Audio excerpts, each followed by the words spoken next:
ঠিক আছে, চলো আমরা ওয়ার্ড প্রসেসিং 4 এ চলে যাই। ওয়ার্ড প্রসেসিং 4 এর ক্ষেত্রে যদি আমরা দেখি, আজকে যেটা লেকচার পড়বো সেটা লেকচার 5, সেটার নাম হচ্ছে ব্লেন্ডস ডাইং। তো ফ্যাক্টরিতে অনেকেই করে থাকো ব্লেন্ডস ডাইং। দেখো, ব্লেন্ডস ডাইং, তাহলে আমাদের অবশ্যই ব্লেন্ডস কি জানতে হবে।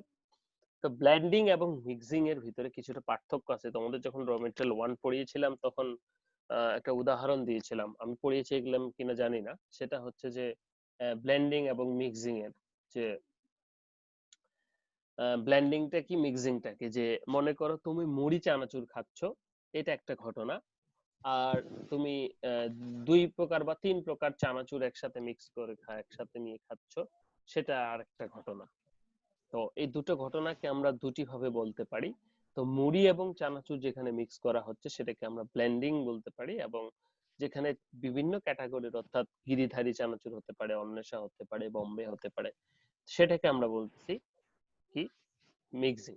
তো বলা হচ্ছে মিক্সিংটা সেখানেই হবে, মিক্সিংটা হলো একই ধরনের জিনিসের ভিতরে যখন আমরা মিক্স করব তখন সেটাকে মিক্সিং বলছি, কিন্তু যখন ভিন্ন টাইপসের ফাইবারের ভিতরে যখন আমরা মিক্সিং করব তখন সেটাকে আমরা ব্লেন্ডিং বলছি। তাহলে ব্লেন্ডিংটা সহজেই বোঝা যাচ্ছে, যখন কটনের বিভিন্ন গ্রেডে মিক্স করা হয় তখন সেটাকে মিক্সিং বলে, কিন্তু যখন কটনের সাথে পলিস্টার মিক্স করা হয় তখন সেটাকে ব্লেন্ড বলে। বলা হচ্ছে যে blends are the textile material from fiber filament through the yarns which are the deliberate and combination of chemically or physically different fibrous polymer, and under this definition blends can range by component fiber, মানে দুটো types, mixture of different filament code spun uniformly blended etc. কেন করা হয় সাধারণত, তোমরা ফ্যাক্টরিতে কেন CVC blend মারো? দেখো, সাধারণত প্রথমত ইকোনমির কথাটা আসে, যে dilution of expensive fibre blending with cheaper substrate. টাকা পয়সা, অর্থাৎ মাঝে মাঝে মারো না, কাঠ সুতায় মারে দাও কমের জায়গায়, তারপরে উম, এই পলিস্টার একটু বেশি দিলে একটু বেড়ে গেল, কস্টটা জিএসএম বেড়ে গেল, আহ, লাভটা বেশি হলো। ডিউরেবিলিটির কারণে হতে পারে, ফেব্রিক ফিচারের কারণে, যে ফিজিক্যাল প্রপার্টিস এর কারণে হতে পারে, কত শক্তিশালী বানানোর জন্য হতে পারে, বা পানিতে টেকসই হবে কিনা, বা পানিতে এই জন্য হতে পারে, কালার ভ্যারাইটি আনার জন্য কালারে সেক্ষেত্রেও হতে পারে, অ্যাপিয়ারেন্স, বিভিন্ন প্রকার অ্যাপিয়ারেন্সটা কিরকম হবে বা অ্যাপিয়ারেন্সে বৈচিত্র্যতা আনার জন্য কিন্তু হতে পারে। এছাড়াও বিভিন্ন প্রকার ফাইবার প্রপার্টিজ ডেভেলপ করতে, কালার মডিফিকেশন করতে, ফিনিশিং এর ক্ষেত্রে, অর্থাৎ নানা পারপাসে ইউজ হতে পারে। তো মোটামুটি এই পারপাস গুলোই প্রথমত দেখলাম আমরা, যে পারপাস গুলি কি, প্রথমে economy, durability, physical properties, colour, appearance, others, এছাড়াও আরো অনেক উদ্দেশ্য থাকতেই পারে আমাদের। ব্লেন্ডিং সিস্টেম, তো ব্লেন্ডিং সিস্টেম 3টা সিস্টেমে কিভাবে ব্লেন্ডিং করা হয়। প্রথমত আমরা যদি বলি স্টাক ব্লেন্ডিং, ব্যাচ ব্লেন্ডিং এবং হচ্ছে সেলাইভার ব্লেন্ডিং, যখন তৈরি করা হয় ঠিক তখন। তো স্টাক ব্লেন্ডিংটা কি, যে স্টাকে যখন ব্লেন্ডিং করা হয়, বলা হচ্ছে in this method the blends component from a bale or bale breakers pre-open, মনে করো ওই যে সুতার বেল আসছে, ঠিক আছে, তখনই আমরা যখন তুলার বেল্ট আসছে তখনই যখন আমরা মিক্স করছি বা ব্লেন্ড করছি, তখন মনে করো ওখানে পলিস্টার দিয়ে দিচ্ছি, চপিং পলিস্টারটা যেটা কেটে, স্টাপল পলিস্টার কেটে নেওয়া হয়েছে সেটা, তখনই সেটাকে আমরা স্টাক ব্লেন্ডিং বলছি, যে stack which are laid horizontally vertically for feeding। Batch ব্লেন্ডিংটা কি, যখন বলা হচ্ছে fibre batch blending up to free its, hello,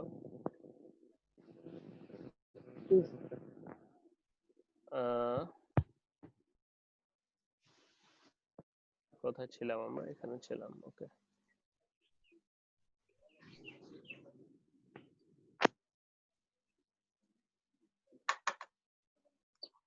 আচ্ছা, ক্লিয়ার, এটা কি, এক মিনিট, হ্যাঁ প্লিজ, ব্লেন্ড টাইম, ওকে। আচ্ছা, যেখানে ছিলাম ব্যাচ ব্লেন্ডিং, যে আমরা কিন্তু ব্যাচ অবস্থায় করতে পারি, যে বলা হচ্ছে যে বিভিন্ন প্রকার ব্যাচ একসাথে মিক্স করতে পারি ব্যাচিং, ট্রেসেবিলিটি করার জন্য, তারপর স্যালাইভা স্টেজে করতে পারি, তারপর ফেব্রিক স্টেজেও কিন্তু আমরা করতে পারি। যে বিভিন্ন প্রকার ফাইবার যখন ফেব্রিক যখন বোনা হয়, ও ওয়ার্প হতে পারে, ওয়ার্পে আমরা মনে করো ওয়ার্পে পলিস্টারের সুতা দিলা, ওয়ার্পে কটন সুতা দিলা, অথবা যখন নিটিং করা হবে তখন 2-3টা ফিডারে অন্য কিছু দিলা, হ্যাঁ, নিটিং এর একটা ফিডারে কটন দিলে, 2টা ফিডারে পলিস্টার দিলা, বা 5টা ফিডার পর পর পলিস্টার দিলা, এভাবেও কিন্তু করা যেতে পারে। তো ক্লাসিফিকেশন অফ ফাইবার এর জন্য ব্লেন্ডিং এর জন্য একটু জানা দরকার, সেটা হচ্ছে fibre A, fibre B, fibre D, তিনটি ভাগে ভাগ করা হচ্ছে। যে fibres dyed with anionic dyes সেটাকে ফাইবার এ বলা হচ্ছে, ফাইবার ডাই বেসিক ডাইস, তারপর বলা হচ্ছে fibre which are disperse dyes. Dyeing এর উপর দেখো, এই যে এটা বিভিন্ন ক্যাটাগরিতে ভাগ করা যেতে পারে, সেটা যেমন এখানে আমরা যেটা দেখলাম সেটা হচ্ছে ডাইং এর উপর কোন ডাই দিয়ে ডাইং করা যায় সেটার উপর। তো fibre A, fibre B, fibre D, fibre কোন ডাই দিয়ে। তারপর হচ্ছে primary blend, nomenclature, A blends, B blends, C blends, অর্থাৎ যতগুলো ক্যাটাগরি করবা, binary blends, trinary blends, etcetera. Okay, তো এখন যেটা আসবো যে ক্লাসিফাইড, ইন্টিমেট, ফিজিক্যাল আছে অনেক। আমাদের পপুলার ব্লেন্ডসটা জানা দরকার। কি কি পপুলার ব্লেন্ডস আছে? সাধারণত পলিস্টার কটন সবচেয়ে বেশি, ম্যাক্সিমাম 58.4%, ফ্যাক্টরিতে যারা আছো। পলিস্টার ভিসকস 20.4%, কম একটু। Polyester wool, wool acrylic, nylons, wool synthetic maximum ন্যাচারালের সাথেই সাধারণত করা হয়। Cotton, synthetic and miscellaneous. তো মোটামুটি এটা হচ্ছে আমাদের পপুলার ব্লেন্ডস, অর্থাৎ ম্যাক্সিমাম যেগুলো ইউজ করা হয়, তবে সবচেয়ে বেশি যেটা ইউজ করা হয় সেটা হচ্ছে পলিস্টার কটন।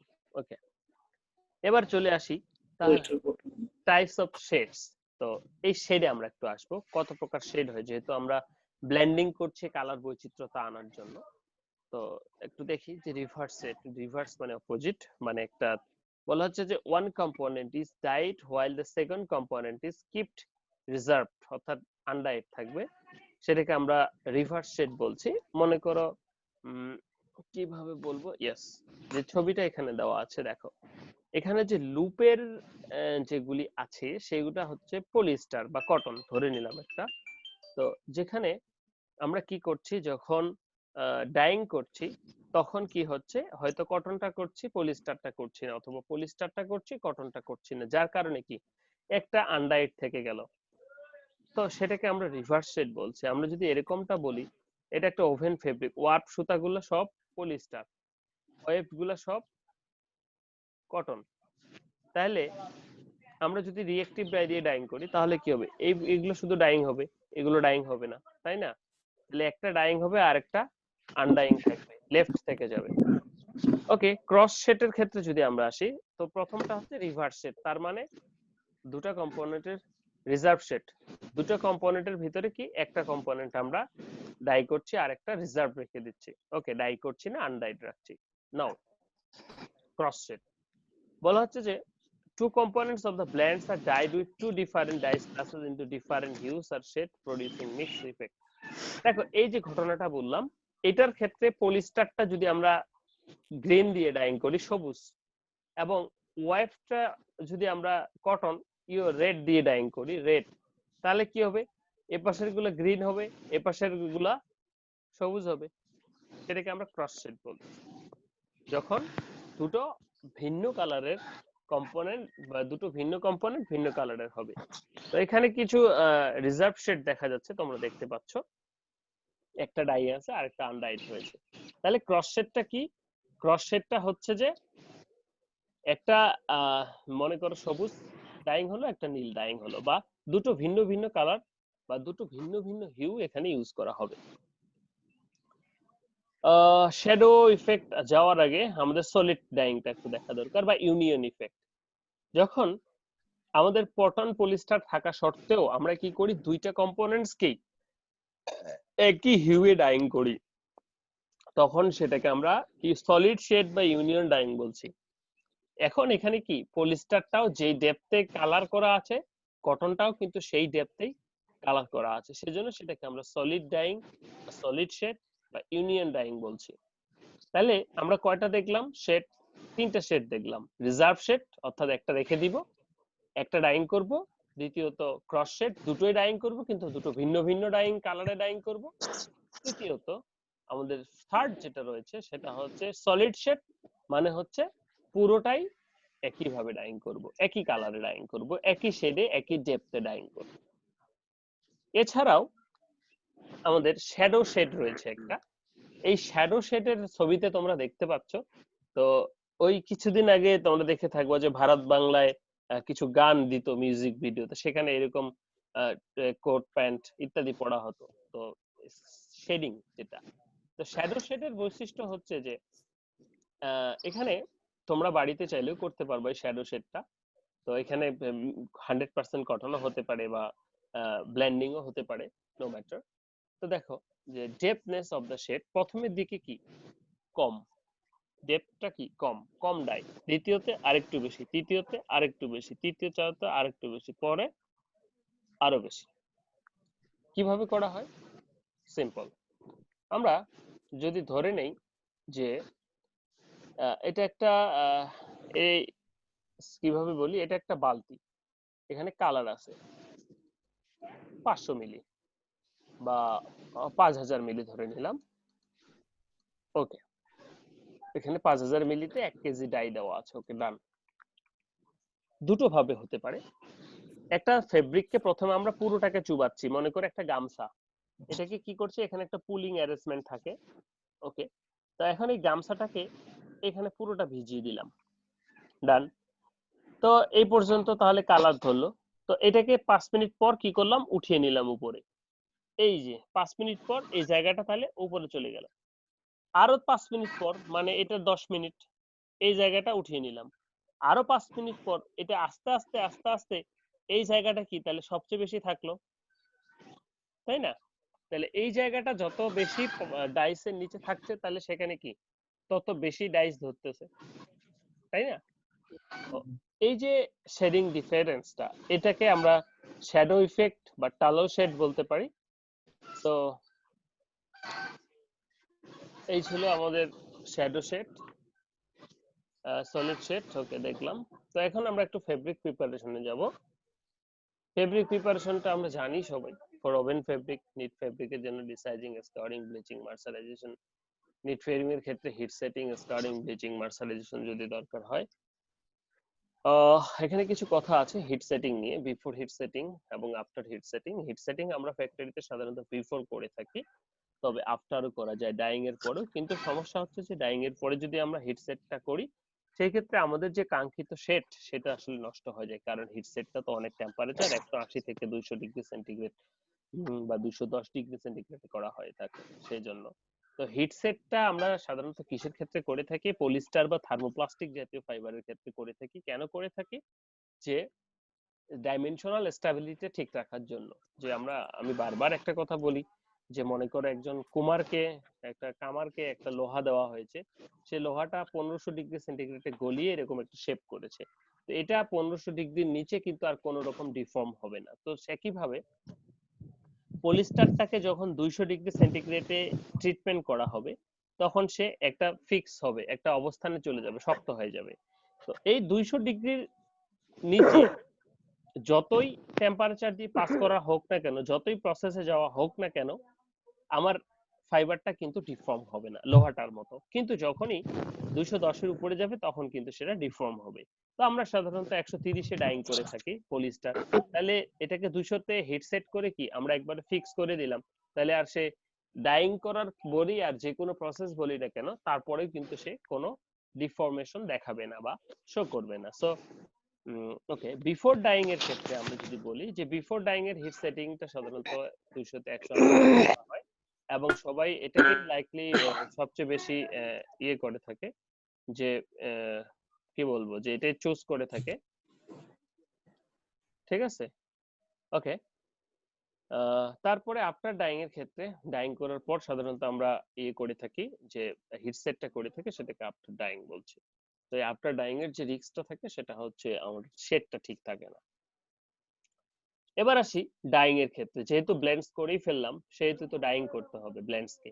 তো ব্লেন্ডস কে ডাইং করার জন্য আমাদের কি করতে হবে, সাধারণত 3টি স্টেপে আমরা ডাইং করতে পারি বা 3টি মেথডে ডাইং করতে পারি। প্রথমত ওয়ান বাথ ওয়ান স্টেপ, দ্বিতীয়ত ওয়ান বাথ টু স্টেপ, তৃতীয়ত two bath two step method. আমাদের দেশে টু বাথ টু স্টেপ মেথডটা সবচেয়ে বেশি পরিচালিত। একটু চিন্তা করি আমরা, ওয়ান বাথ ওয়ান স্টেপ মানে কি?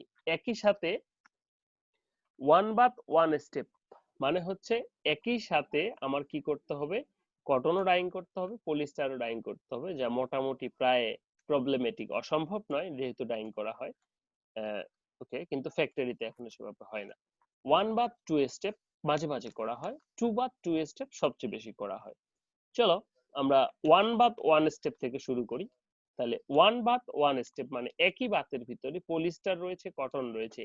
তাহলে একই বাতের ভিতরে দুই প্রকার die, reactive die, disperse die, এবং দুটো দিয়ে ডাইং করে তোমাকে বলা হলো তুমি সলিড শেড ডাইং করো। এবার কি হবে?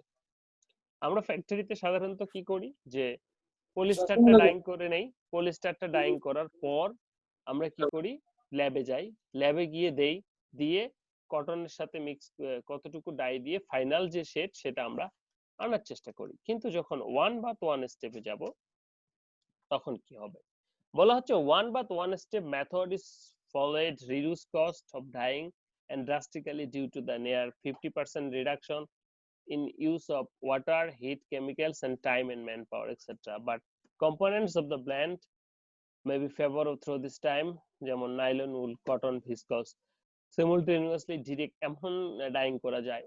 বিশেষ করে এমন কিছু ডাই নিতে হবে যেটার একটা ডাইসের সাথে আরেকটা ডাইসের কোনো, যেমন কটন এবং ভিসকস যদি আমরা বলি, তাহলে ভিসকসের জন্য যে ডাই আমরা ইউজ করতে পারবো, কটনের জন্য কিন্তু একই ডাইস আমরা ইউজ করতে পারবো। সো সেই ক্ষেত্রে যখন আমরা কটন এবং viscose blends dye one bath one স্টেপে করব, সেই ক্ষেত্রে কোনো সমস্যা হওয়ার কথা নাই। তেমনি ভাবে নাইলন উল, সেক্ষেত্রেও কিন্তু সমস্যা হওয়ার কথা নাই, কারণ একটা ডাই দিয়ে দুটো ফাইবারকে ডাইং করা যাচ্ছে।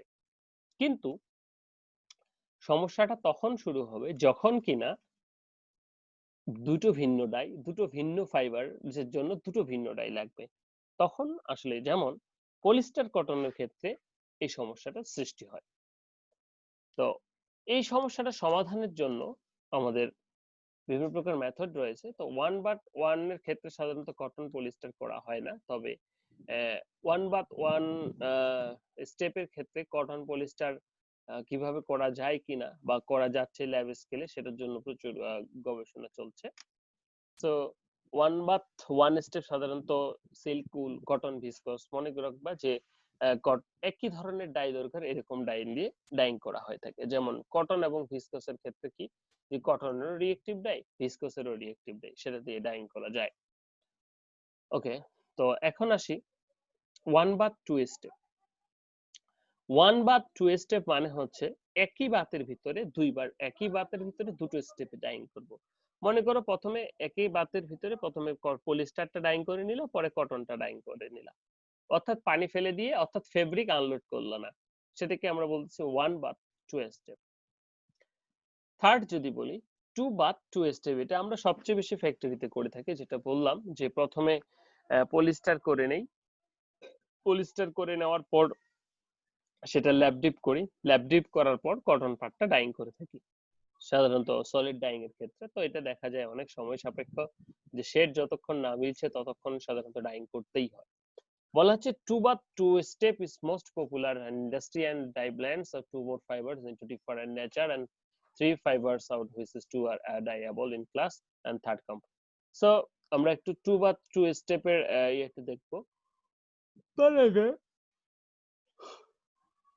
factors affecting the choice of the dyeing method, আমাদের কোন ডাইং মেথডের জন্য আসলে কি ধরনের চয়েস হওয়া উচিত বা কোন কোন ফ্যাক্টর গুলি সাধারণত কাজ করে বা সামনে আসে যায়, সেগুলো হচ্ছে যে কালারিস্টিক ইফেক্ট রিকোয়ারিড, অর্থাৎ কি ধরনের ইফেক্ট আমরা চাচ্ছি, ইউনিয়ন, রিভার্স, মনে করো রিভার্স না রিজার্ভ, আমরা যদি এরকমটা বলি যে রিজার্ভ শেড করব একটা, তো রিজার্ভ শেডের ক্ষেত্রে কিন্তু একটা পার্ট ডাইং করলেই হচ্ছে। তো সেই ক্ষেত্রে কিন্তু দুটো ডাই নিয়ে চিন্তা করার কোনো অবকাশ নেই। তো সেটার একটা বিষয়, সেটার উপর ডিপেন্ড করছে। দ্বিতীয়ত কালার ফাস্টনেস, রেজাল্টেন্ট কি ধরনের কালার ফাস্টনেস চাচ্ছি সেটার উপর ডিপেন্ড করছে। solubility of the dyeing for subsequent finishing process, behavior of the different fibers and blends, বিভিন্ন ফাইবারের প্রতি কিরকম, একই সাথে কোনো সমস্যা হবে কিনা, এই যে ওভারঅল প্রসেস এবং দাম কত পড়বে সেটাই। তো চলো আমরা কনভেনশনাল বা কনজারভেটিভ যে টু বা টু প্রসেস রয়েছে সেটা আমরা একটু দেখি। এটার জন্য সাধারণত আমাদের রেসিপি কি, সাধারণত পলিস্টার ডাইং করবো একবার আর কটন। আমরা রেসিপিটা দেখতে পাচ্ছি যে disperse die 2%, dispersing agent 1%, acetic acid 3 মিলি, মেটাল টু লিকুয়ার টাইম, হ্যাঁ, তারপরে টেম্পারেচার 100 টু।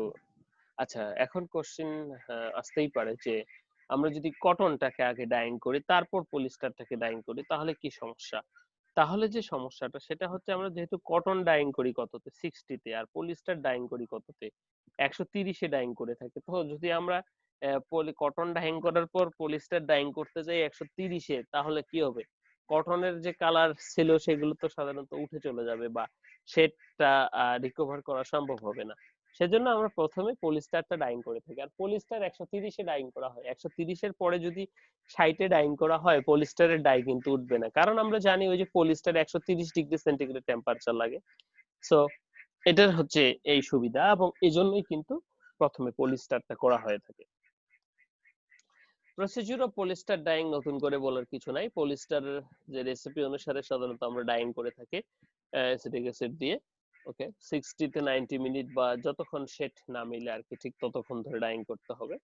এটা তোমরা একটু আঁকায়ও, এটা আঁকানো খুবই সহজ। যে কি বলা হচ্ছে আমি যদি আঁকানোটা একটু চেষ্টা করি। আচ্ছা, আমি পরে দেখিয়ে দিচ্ছি তোমাদের। এর আগে বোধহয় আমি শিখিয়েছিলাম যে কোনো একটা ডাইং প্রসেসের প্রসেস চার্ট কিভাবে ড্র করতে হয় এবং সেটাকে কিভাবে ব্যাখ্যা করতে হয়। ওকে, তো এখন পরবর্তীতে ডাইং করার পর পলিস্টারের ক্ষেত্রে সবচেয়ে একটা বড় বিষয় সেটা হচ্ছে রিডাকশন ক্লিনিং, অর্থাৎ আনফিক্স যে সমস্ত ডাই লেগে থাকে সে সমস্ত ডাইকে রিমুভ করতে হয়। তো এই রিমুভ করার প্রক্রিয়াটাকেই আমরা যে নামে ডাকি সেটাই হচ্ছে রিডাকশন ক্লিনিং। তো এই রিডাকশন ক্লিনিং এর ক্ষেত্রে আমাদের সাধারণত হাইড্রোস কাস্টিক সোডা ইউজ করা হয়। এখানে দুটো রেসিপি দেওয়া আছে, যেমন পেল শেডের জন্য এবং মিডিয়াম শেডের জন্য যে non ionic soda ash, temperature detergent ইত্যাদি। Cotton dyeing very simple. এখন প্রশ্ন আসতে পারে যে আমাদের একটা শেডের জন্য কতটুকু ডাইং করব, বা এটা ডিপেন্ড করছে ওই যে বললাম ল্যাব ডিপ করতে হবে। ল্যাব ডিপে আমরা কি করছি, কতটুকু কত পার্সেন্ট ডাই কটনে লাগবে সেটা ঠিক করে নিচ্ছি, অর্থাৎ কতটুকু দিলে সেই কাঙ্ক্ষিত শেডটা আমাদের আসবে। তো এখানে আমরা জানি কমন সল্ট ইউজ করা হয়, ওয়েটিং এজেন্ট। ওকে, 50 বা 60 ডিগ্রিতে ডাইং করা হয়, তারপর রিনজিং করে ওয়াশ করে ফেলা হয়। সোডা তো অবশ্যই ডোজিং করব। তো তারপরে আমরা কি করছি, ওয়াশ করে তারপর শেডটাকে মিলিয়ে ট্রান্সফার করছি। তারপর সেটা শেড ওকে বায়ার ওকে থাকতে দিয়ে দিচ্ছি। তো এই ছিল আমাদের কটন পলিস্টার ডাইং, যেটা তোমরা নিত্যদিন করে থাকো। আর ছিল আমাদের ব্ল্যান্ডস এর কিছু কথা, শেডের কিছু কথা। এই চ্যাপ্টারে আর তেমন কিছু নেই। তো এখন আমি যেটা বলবো সেটা হচ্ছে তোমরা সবাই তোমাদের